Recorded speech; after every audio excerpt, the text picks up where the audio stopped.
The title is Our Unity is Our Strategy, and I think timing ito kasi CLS tayo mamaya. No? So, if we ask the question, ano ba yung strategy ng lingkod to evangelize people? It's really our unity. And I'd like to begin by sharing with you an experience I had. And I think na-share ko na ito, but for the sake of the newcomers, I'll share it again. When I was giving a one-week retreat in the Middle East one time, ang laki-laki ng simbahan na pinagbigyan ko ng retreat. In the middle of that big church, I saw this guy na towering above all. 6'4" or 6'3", pero Australian pa. So kitang-kita mo talaga siya, kitang-kita mo siya sa, he stood out kasi karamihan Pinoy, Indian, hindi yung Indian na, Indians, may Pakistani, may Africans. Of course, yung Pinoy, kitang-kita mo kasi maiingay talaga yung Pinoy. No? Pero yung Australian, halatang-halata kasi they towered above everyone else. At ang masaklap pa nun, every time I'd say something, nakasimangot lang siya, nakaganon. Sabi ko, ano ba to? Parang napilitan lang dito. In contrast, yung wife naman niya, katabi, puti din, Australiana, talagang dance ng dance, pag worship, pag nagjo-joke ako, tawa ng tawa. Sabi ko, parang pinilit ng misis. Parang pinilit ng misis. So, I prayed for him. The next night, he was still there. Pero this time, parang may konting improvement. Tumatango-tango na, gumagano-gano na. Pero parang hindi pa rin dating, parang gusto pa rin akong awayin. Parang laban tayo, parang ganyan. I prayed again for him. Said, Lord, bahala ka na sa kanya. The fourth night, napansin ko, medyo nagre-react na. Mamingiti na pag nagjo-joke ako. Minsan pinipigilan pa niya sarili pag natatawa siya, pinipigilan, Then the fourth night, the fifth night, nakita ko pumapalakpak na pag kumakanta. And finally, on the last night of the retreat, at the end of the retreat, I see this couple running to me. Slow motion pa eh. Lapit sa akin, the wife said to me, Brother Bobby, Australian eh. Brother Bobby, I want to thank you for this wonderful retreat. And she was in tears. And she said to me, Brother Bobby, this is my husband, Marion. Si Marion, 6'3" talaga. Hi. Hi, ganyan sabi. He's an atheist. He does not believe in God. I forced him here. I dragged him here. Hindi ko alam kung drug ba or dragged. I dragged him here. Bot siguro, no? Medyo sabog eh. And then he said, but tonight, she said, Marion just gave his life to Jesus Christ. And talagang gusto ko siyang yakapin eh, no? Kaso baka yung misis eh, magreklamo, no? Naniyakap ko. But I looked at him and I said, Marion, welcome to Christianity. Saka medyo nag-fish ng konti, ano, sabi ko, what touched you in my talk? So what made you decide to give your life to the Lord? Sabi niya, no, I wasn't touched by your talks. Parang akong binuhusan ng malamig na tubig, eh, no? Sabi niya, but I was so touched by the relationships of the people in this place. Night after night when I come, I feel so loved. I feel there's so much love in the air. People were embracing each other, coming from different cultures. There are Filipinos, Indians. I was like, wow. If there is so much love in this place, what could be in this place that I couldn't find anywhere else? And the only answer is God. And that's why I believed in this God. Sabi ko, sa talk ko wala talaga. Pinilit eh, ano? But then I realized, brothers and sisters, that yes, we can give the best talks. We can have the best music ministry. We can have the best venue. But if the people that come to us will not experience the love, yung sinasabi ni Noriel kanina, the love that we experience from the Lord, they must feel that also through us, by the way we love each other, by the way we support each other, by our relationships with each other. They have to see it for them to believe in the God that we serve. Tanong lang, sa inyo dito, what made you stay in Lingkod? Siguro you came to Lingkod for different reasons, but you stayed probably for more or less the same reasons. Maybe you came here because wala akong kasama sa Singapore eh. Kailangan ko nang makakita ng ibang Pinoy. So punta ka dito. Or maybe you heard of Lingkod when you were in the Philippines. I don't know what made you come. But I'm almost sure that what made you stay are not the talks. The talks probably are good, you know. Some talks are okay, the music are okay. But you stay here, you stayed. because of relationships. Tama ba? Because people loved you. Ako naalala ko nun eh. What made me come back and go back and go back to the community, I mean, the talks were good. The songs were wonderful. But it was really the love that I experienced. Every time I enter the door, yung feeling na na-miss ako ng mga to. One time na, lumapit ako, "Uy, Bob!" Bagong-bago pa lang, "Grabe, Bob, how are you?" Talagang sabi ko, hindi ko kilala. Sino ba? Brother. Talagang love na love. Parang feel ko, parang talagang sabi ko, ako pa at that time, napaka-tactless ko minsan. "Excuse me, do I know you?" Sabi niya, "No, you don't know me." First time pala niya ako nakita no? Pero napaka-warm niya no? Napaka-warm ng brother. And ever since then, I really experienced that there's this one sister na malayo pa lang ako, "Bobby, buti nakarating ka today." Para bang ako yung guest speaker. At that time, member lang ako. Sabi ko, how these people really, they love each other. And I want that same love. I want to experience that love that I see from these brothers and sisters. And that's what I want to talk to you about tonight, brothers and sisters. If people would ask you, what would make people say that you're a Christian? Or at the very least, what would make people say that you're a lingkod? And the answer is from John 13:35. Sabay-sabay nating basahin para magising. 1 to go. "By this everyone will know that you are my disciples, if you love one another." It's not our songs that make us lingkod. It's not our manuals. Napakadami nating manuals, no? Mula sa Christian Growth series, all the way yan sa kung ano-ano pang series yan. It's not even our songs. It's not even our good looks. Yan, which is a lot. And our humility. Yan. What would make people recognize us as lingkod should be our love for one another, brothers and sisters. It's our love for each other as brothers and sisters. And let me share with you tonight the challenges of loving one another. In every branch, all over the Philippines and even abroad, including Singapore and UAE, there will be challenges in trying to love one another. Kasi pagka hindi natin minamahal ang isa't isa, walang challenges yan. Bakit? Wala tayong pakialaman eh. You will not be hurt by a person if you don't love that person. Diba? Pag hindi ka pinansin ng isang taong di mo namang minahal, okay lang yun. Hindi ko naman siya minahal. Parang react eh, no? Parang iba yung reaction eh, no? Diba? Sorry. Naka-record eh. May hugot eh. Iba yung interpretation. Pagka, diba, if somebody that you have not even, have not invested time in relationships with, you did not invest in any relationship with, you wouldn't mind if that person will not bother to you wouldn't. But if you are in a relationship with brothers and sisters, and somebody hurts you, it really hurts a lot. Why? Because there is a relationship. And that's what makes community.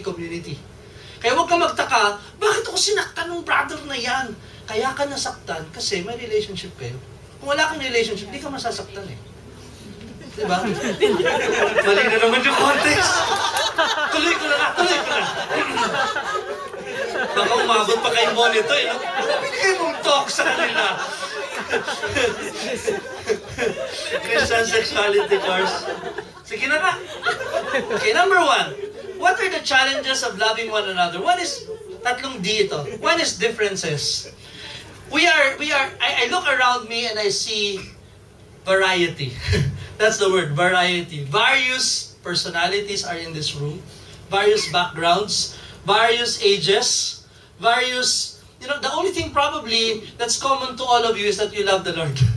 Yeah. Yun lang. Even our being single is not the same as it with each other. Iba-iba yung pagiging single nating lahat. Some are just, all I'm saying is we are different in so many ways. And worse, later on, when you open that door for our first session of the CLS, this room, the variety in this room will double or triple. Mas maraming darating dito na talagang wala kang and nothing common with that person. Ito, common na nga lang natin, mahal natin si Lord. Yung mga papasok na naman, hindi pa mahal si Lord.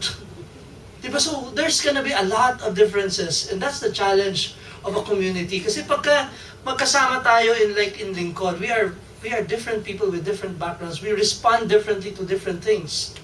And that makes it all different. That makes it all difficult. Pero bakit nga ba ginawa ng Panginoon yun? Because you don't eat with 2 spoons, right? You eat with a spoon and a fork. They complement. We complement with each other, brothers and sisters. The way to serve, to be effective in service, is that we are supposed to complement each other. But more than that, it also stretches us.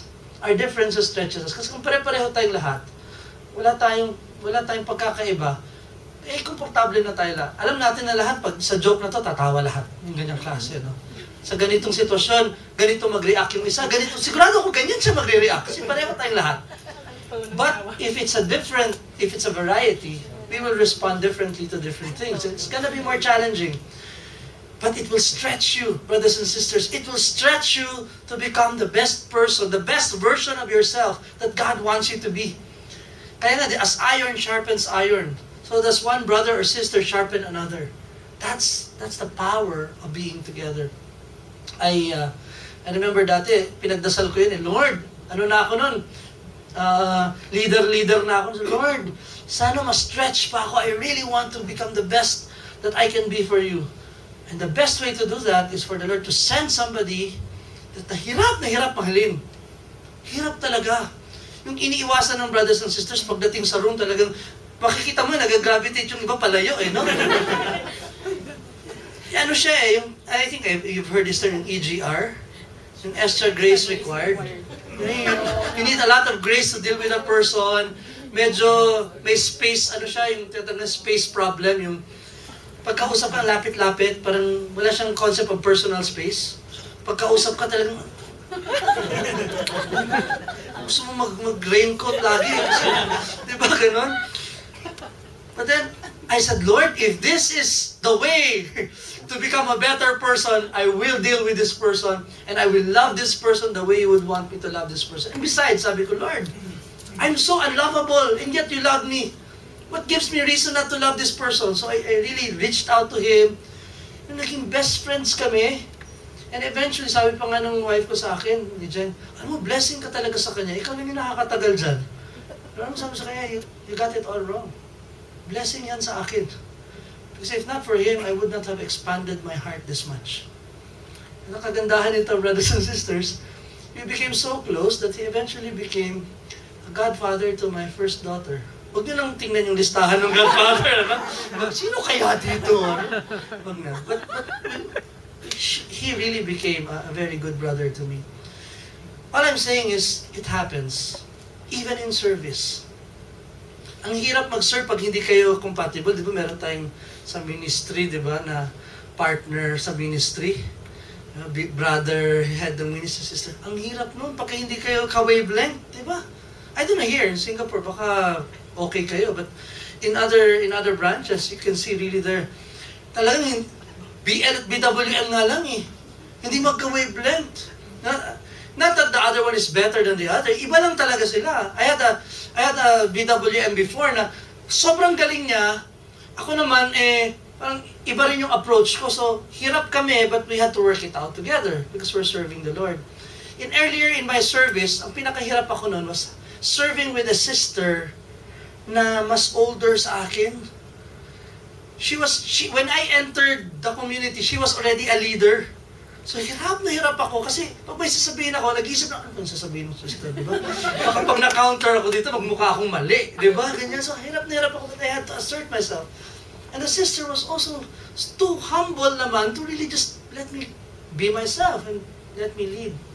And eventually, when I got married, naging ninang ko pa sa kasal. Because she's somebody that I really looked up to and I admire. She really loved us so much. What I'm saying, brothers and sisters, God places us with people who are different from us for a reason. And that's to make us a better version of ourselves. Second, deliverables. Ang hirap magmahalan kapag ka may deadline. Pagka may service kayong dapat matapos. Kasi minsan, nagiging functional ka na more than relational, di ba? Gusto mo na lang magawa yung service at the risk of your relationships with each other. Remember, brothers and sisters, we are not an organization. We are not even what you call, We're not even a corporation. We're a community. And in community, relationships are more important than events and programs. But the reality is, kung may CLS mamaya, dapat magawa yung dapat gawin, di ba? And sometimes, pagkasanay ka sa corporate world to just get things done, you roughshod everyone else along the way, and that's gonna be the challenge. I'm not saying it's happening here. What I'm saying is, it's happening everywhere, in all our communities, because we want to get things done. I remember in my early years, mga maliliit na bagay nakakalimutan ko just to get things done eh. I remember when I was starting, utos lang ako ng utos. Oh bro, gawin mo to ha? Sister, gawin mo to. Yeah. Finally, one sister approached me and she said to me, somebody that I also respect a lot, she said, Bob, can I talk to you for a while? Sabi ko, pagka gano'n na yung sinabi, medyo kakabahan ka na eh. No? Can I talk to you for a while? Sabi ko, sige, for a while lang din ha. Hihinga lang ako. Nung kinausap na ako, sabi niya, bro, kasi napansin ko lang, parang nakakalimutan mo yung please at yung thank you. Little words that matter to us as a community. Kasi kung sa trabaho yan, kahit walang please at walang thank you, okay lang, binabayaran ka eh. Dito hindi tayo binabayaran eh. We do it for free, out of love for the Lord and for each other. So, little things, they matter in our relationships. Please, thank you. Bro, I appreciate what you did. Sis, salamat talaga. Like last night, I was so blessed.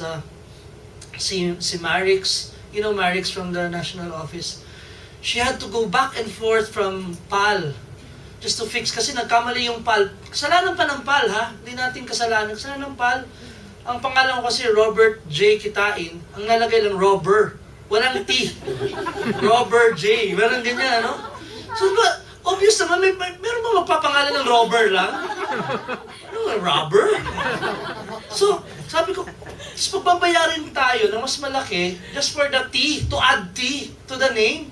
So si Marix had to go back and tapos mga 6 p.m. na, wala na ako sa office ng Lincoln, so she had to go all the way to my house. Wala sasakyan yung kapatid. She had to walk, take the jeep, go to my house, and then she just dropped off the plane ticket and left. And I said, wow, may sakit pa yan si Marix. Ano yan eh? Diabetic yan eh. Bawal sa kanya na sa stress. So this morning, I really had to Facebook message her and really thank her. So Marix, salamat, you're a very faithful sister. She was not expecting anything in return. But I did it because I want her to know that what she does is important to me. Even though she does not expect anything in return. She does not expect a thank you actually. She did it out of love for the Lord. But we do those things. Little things, they matter a lot in our relationships as brothers and sisters.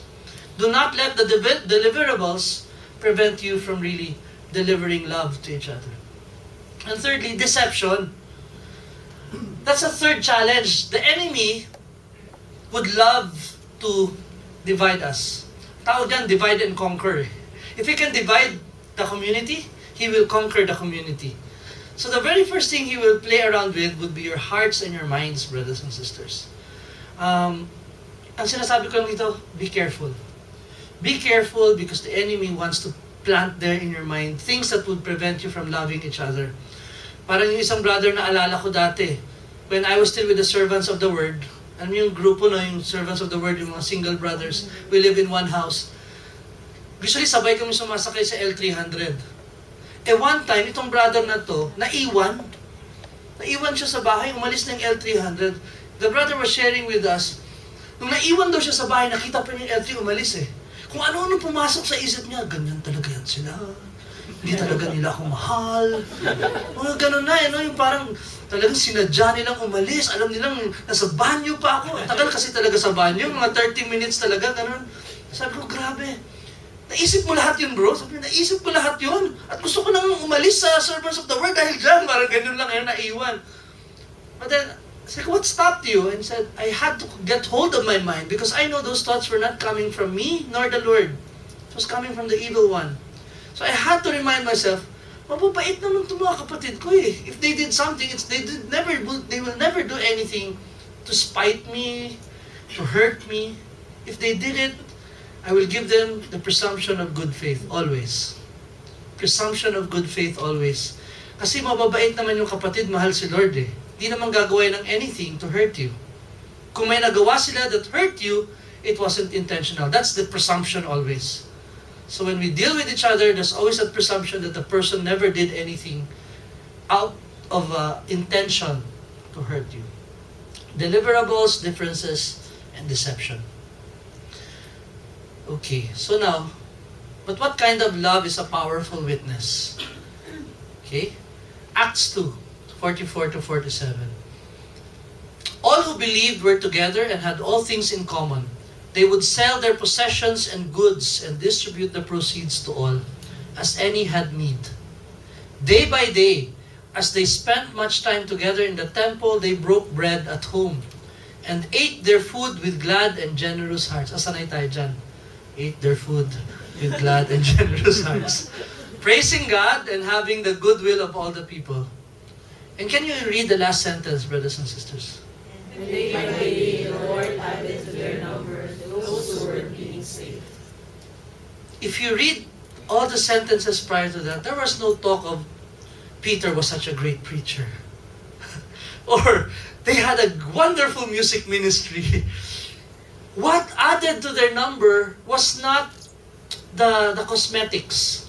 What added to their number was how they related with each other.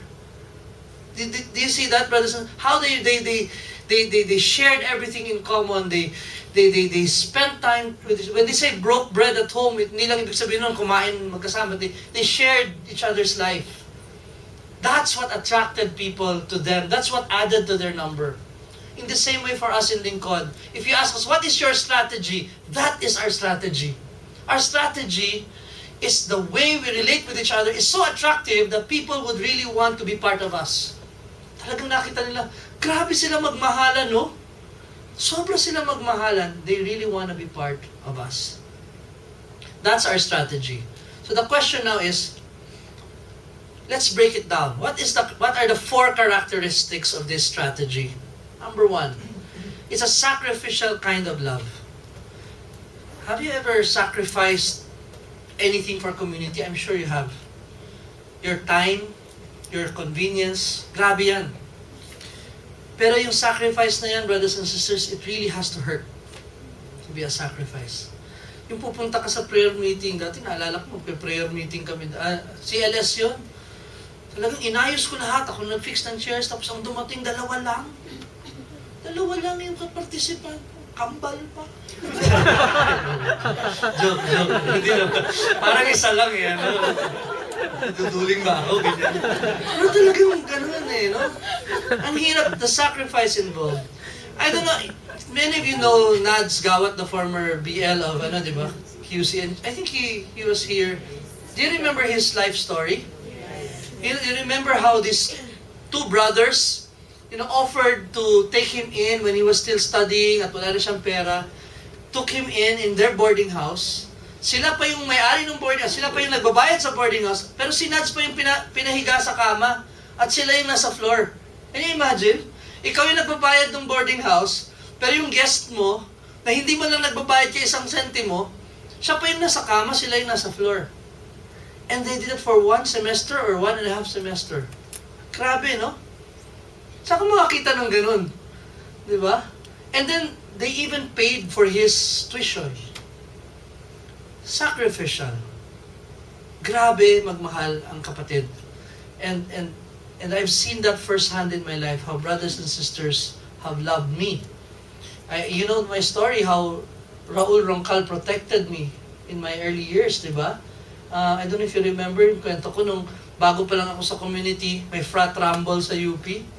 Tapos nagkagulo na kami, hindi ako makauwi sa dorm kasi yun yung pugad ng kalaban naming mga frat. Pag umuwi ako, mabubugbog ako. So sabi ni Raul, I don't know if you know Raul Roncal, no? Raul, malaking mama, parang muscle na tinubuan ng tao. Sabi ni Raul sa akin, Bob, kasi siya, DJL ko siya, hindi pa nga ako nagsi-CLS nun eh.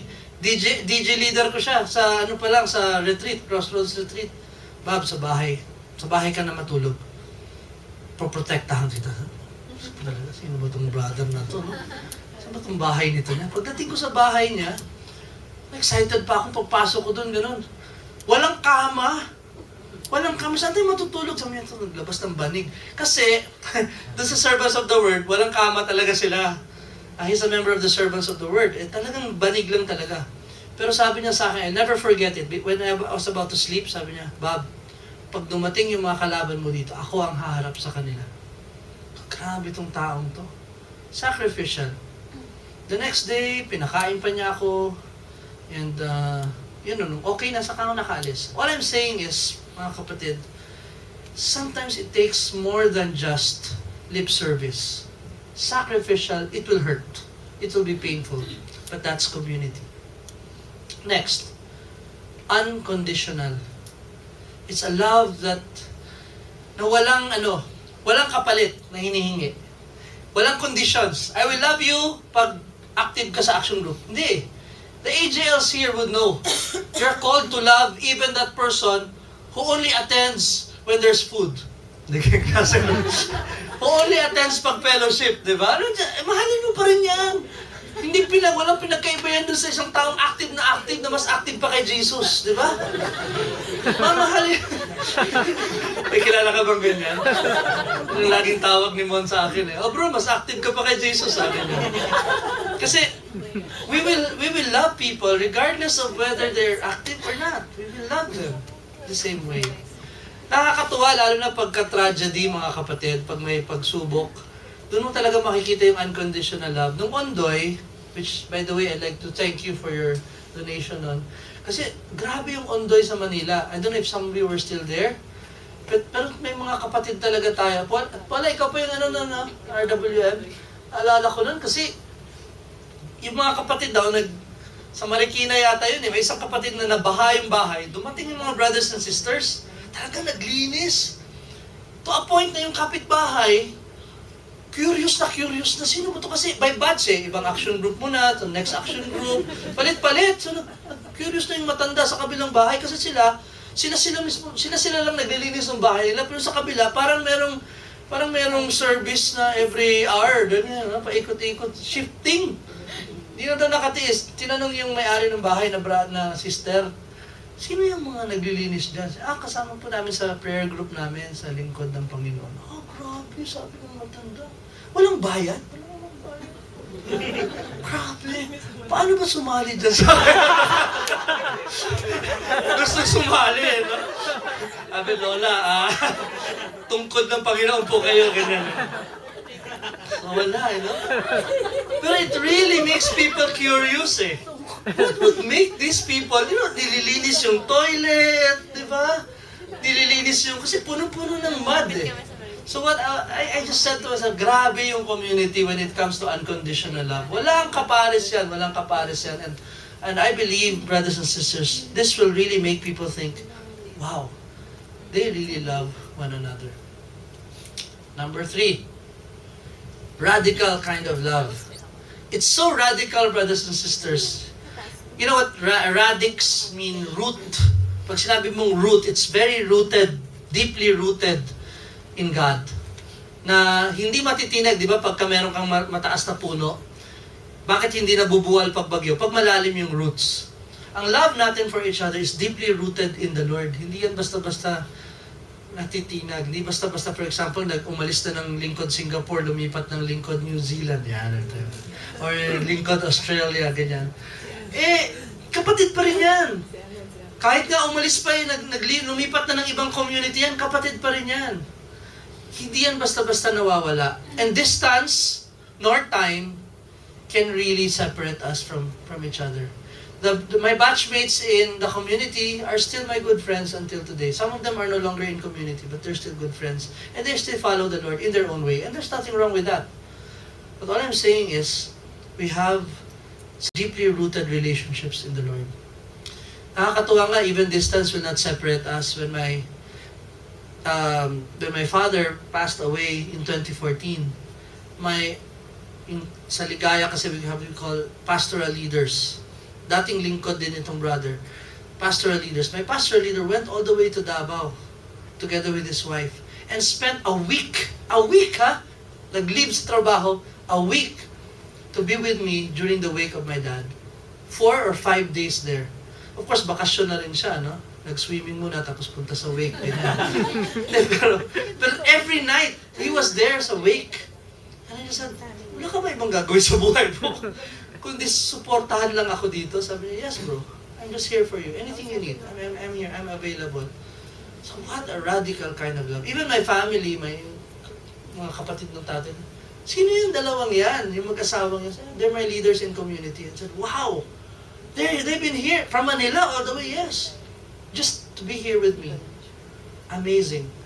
Such radical kind of love. And that's the kind of love that's expected from each one of us. Lastly, extravagant. May extravagant. Galante.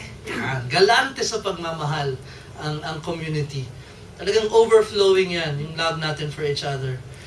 And I really like to challenge you, brothers and sisters, don't set limits to loving one another. Sabi nga nila, everything done in excess is bad, except love.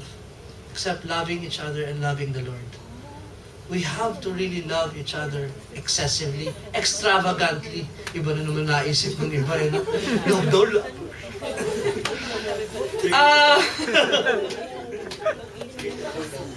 You know, I remembered, ito nakwento ko na rin to eh. Yung pare na nag-host sa akin sa Oman when I was there. I remember this Filipino priest at the end of my talk in Oman, sabi niya sa akin, Bob, shopping tayo. Shopping? Wala akong pera, Father. Mahal dito sa Hindi akong bahala sa'yo. Mag-shopping kami. Talagang sabi niya, Bob, yung sapatos mo, luma na yan. Bili tayong bago. Father, mahal. Bili tayong bago. Pagdating dun sa shoes, give shoes. Shoes. Shoes, give shoes. Yung Oman yan eh. What? Yung sapatos ko niya, mahal na, sobrang mahal niya. It lasted for 7 years. This year ko lang siya itinabi after so many years. Ganun katibay. Afterwards, sabi niya, yung mga anak mo. Dalawa pa lang yung anak ko nun, 2 girls. Father, makakahiya naman. Ano gusto nila? Bago kumalis, sabi, Barbie doll. Father, Barbie doll daw. Barbie doll? Barbie doll. Mas mahal doon ng, ewan ko dito Singapore, sa Oman, mas mahal ang toys kaysa sa Pilipinas. So, doon sabi niyo, give, Barbie doll! Barbie doll! Tingin yung Oman yan sa akin. Not for me. For my daughters. Binigyan ako ng Barbie doll. Ang mahal! Yung original pa talaga sa'yo. Grabe ka, Father. Sobra ka naman. Yung misis mo, anong gusto? Father, ito classic. Kasi bago umalis, nabasag yung LCD screen ng laptop ng misis ko. Sabi, baka may LCD screen kayo doon sa Oman. Bumili ka naman. Father, LCD screen daw eh. LCD screen? Ito tayo doon. Pinoy yung nagbebenta. Kabayan! Sabi niya. Bigyan mo LCD screen. Ay, Father, wala pong LCD screen ng buong laptop. Hindi, LCD screen lang kailangan niya. Sa Quiapo, Father, marami na sabi sa kanya. Or sa Green Hills, sabi niya, Green Hills. Wala daw. Gusto mo, buong laptop? Father, buong laptop, bigyan mo! Buong laptop! Buong laptop, Dell pa, Dell. Grabe, sa mahal-mahal nito. Nung gabi niya, nagpapak na ako. Father, ang dami naman ito. Grabe kayo, Father. Di na nga magkasya sa maleta ko eh. Maleta. Gusto mo maleta? Bumili ng maleta! Bagong maleta. Pinaiwan yung luma kong maleta doon. Nung pauwi na. True story yan, ha? May konting exage. Pero talagang true story yan. Nung pauwi na kami, sabi ko, Father, grabe kayo. Napaka-generous nyo naman. And I'll never forget what he said. He said to me, Bob, if you have been a recipient of extravagant love from God, the only way to live your life is to be extravagantly generous to others. And it stuck with me. I said, wow, grabe. Kung sobra mo palang naramdaman yung pagmamahal ng Diyos, the only response is to be extravagant in your love for other people. And God is very, very extravagant to us. Pero sa community, sabi nga niya, dapat walang nagugutom. Sa community, dapat walang nalulungkot. Dapat gutom na nga daw pala yun. So, hindi ba, dinner na ngayon. Tatapusin ko na yun. Like, recently, sorry, isang kwento na lang. Nagbakasyon kami this year sa Punta Fuego.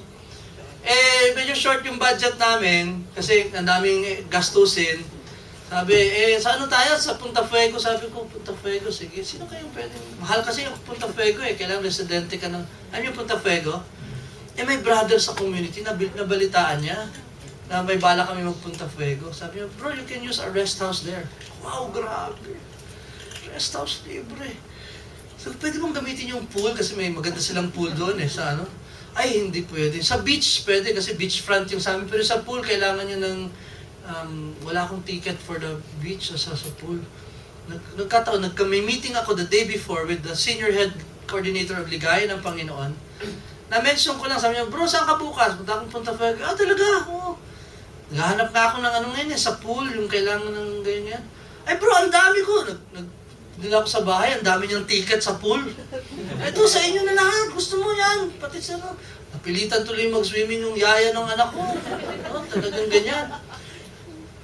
And then I just came home and said, God, in community, so much love is here. And Lord, sabi ko, I don't know how I'd survive without community. Sisters and brothers, sacrificial, unconditional, radical, and extravagant. It's a sure kind of love. It's a love that is founded on a sure foundation. And I'd like to challenge you to really, really make our unity our strategy to love others. Let me just end with this.